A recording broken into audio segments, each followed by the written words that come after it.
coming to you from the horse corral out here in the horse pasture. Coming to you with our official third episode of the Corral, on behalf of United Football Media. You see how I had a hard time pronouncing a Caballero right there? Down here in San Antonio is maybe not a hard word to pronounce, but I'll get into it a little bit while I'm talking about that. We're going to come to you. We got a little information, some good, some bad. We're just going to basically tell you what's going on with the Caballeros and what we're hearing. We're not doing an episode every week because we haven't got into the season yet. If there is a season, we hope there's going to be a season. For sure, somebody's going to be playing football. Now, how many people are going to be playing football? Who knows? We're going to talk about that. We got some news here. We got a little video we're going to pop up for you at the end. We're just going to give you some of the International Football Alliance news, how it pertains to San Antonio and the Caballeros. And with that, we're going to go ahead and get started. Producer's not here. Producer's a very busy man, and it's going to be just a quick in and out episode. So I figured I would just come on here and pop up some news. So first thing we're going to throw up here is news by Michael Lethorpe. The International Football Alliance have terminated the Alabama Beavers membership due to a league compliance violation. If you guys want to look this up, you can go find him on social medias. Essentially, the team got caught embezzling money. They violated their professional code of conduct. They were taking investments from people and telling the investors they were selling them a piece of the team when in actuality they weren't selling a piece of the team.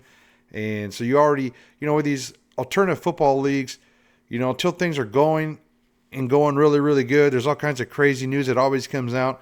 I will give you the advice, or I will ask you, do not overreact to this stuff. It's so early. I know they're supposed to be playing football in June, so it doesn't sound early, but we know they've already had on the field activities. Go back to episode 1, you can see that. There's already players that have been signed. We've even had players on the channel so far. So I wouldn't get too worried about all this stuff going on, but I also wouldn't go to sleep at night thinking everything's hunky-dory. More than likely, it's probably somewhere in the middle. And there's further news that was shared on social media by Michael Lethorpe.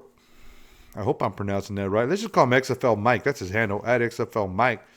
But this is pretty crazy here. The Dallas Pioneers on hiatus till 2026. So that was the team that was supposed to be in Dallas. Then they wound up being moved to the San Marcos area.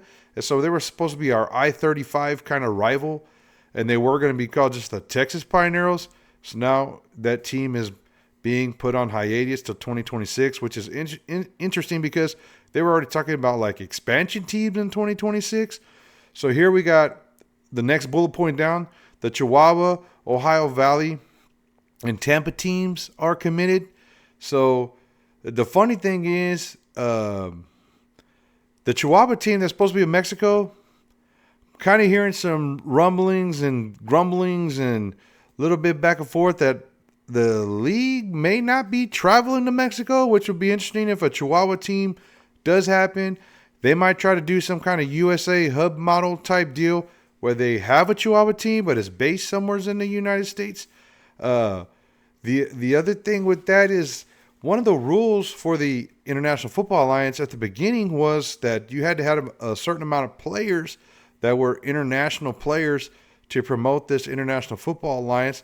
So that's something that what's going to happen, what's not going to happen. I think for the league to get going, they might just be trying to get a handful of teams on the field the best they can.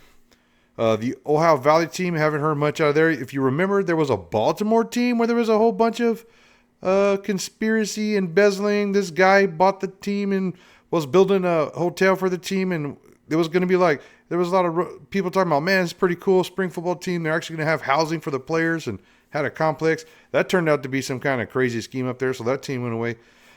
In Tampa, so they're saying Chihuahua, Ohio, and Tampa are committed to the 2025 season.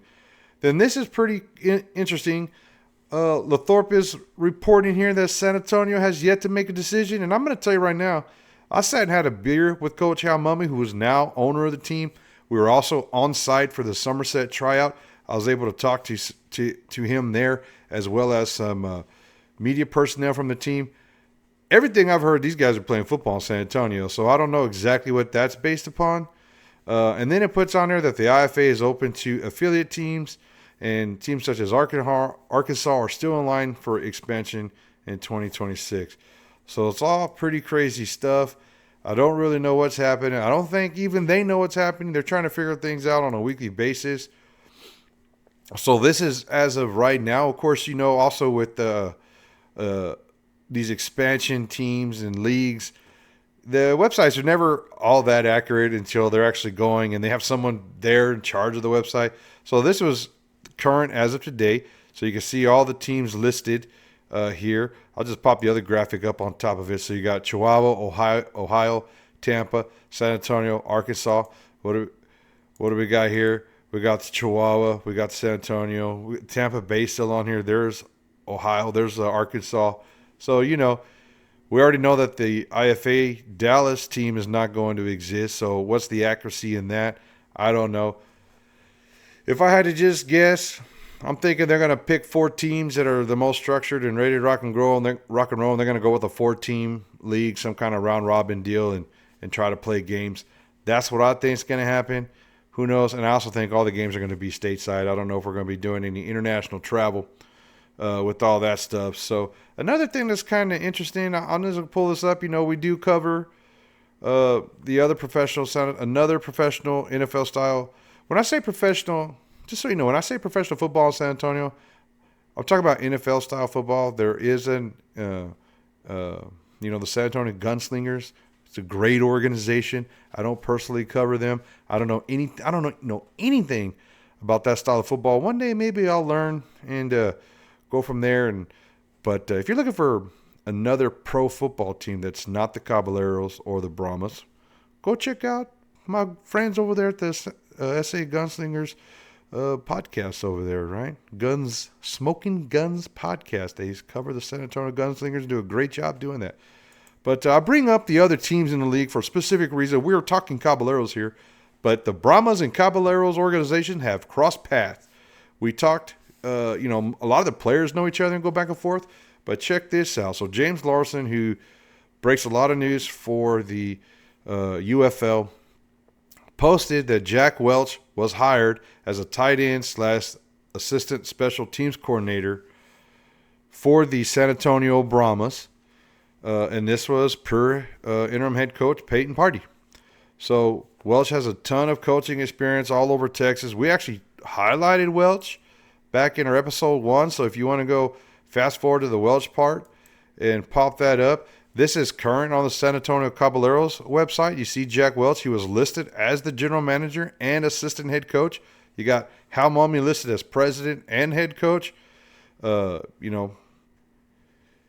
I'm pretty sure he's the owner, but hey, we got Stan Bedwell over there as assistant general manager. He's doing roster. He also does social media. He posts a lot of stuff on Stan Bedwell. And then Tracy Welch, which is Jack Welch's brother, assistant general manager of football administration.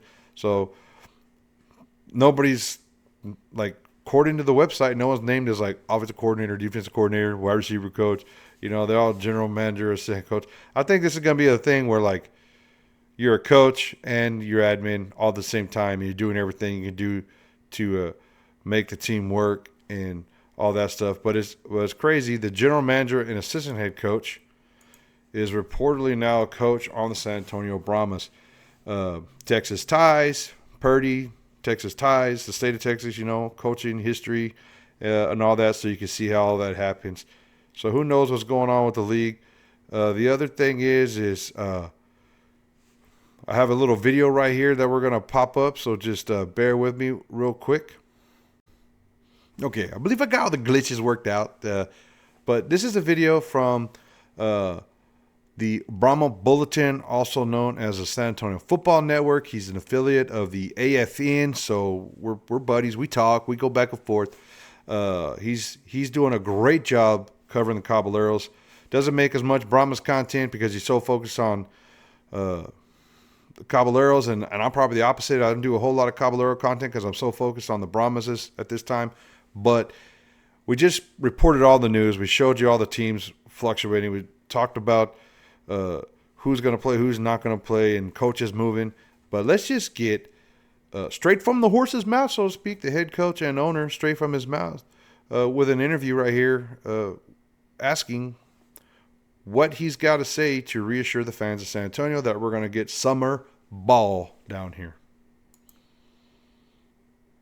With regards to the landscape of the IFA, what can you tell the fans to kind of reassure them that we're okay?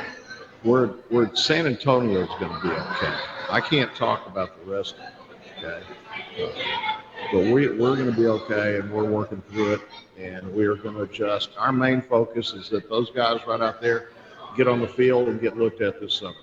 Outstanding. I believe them.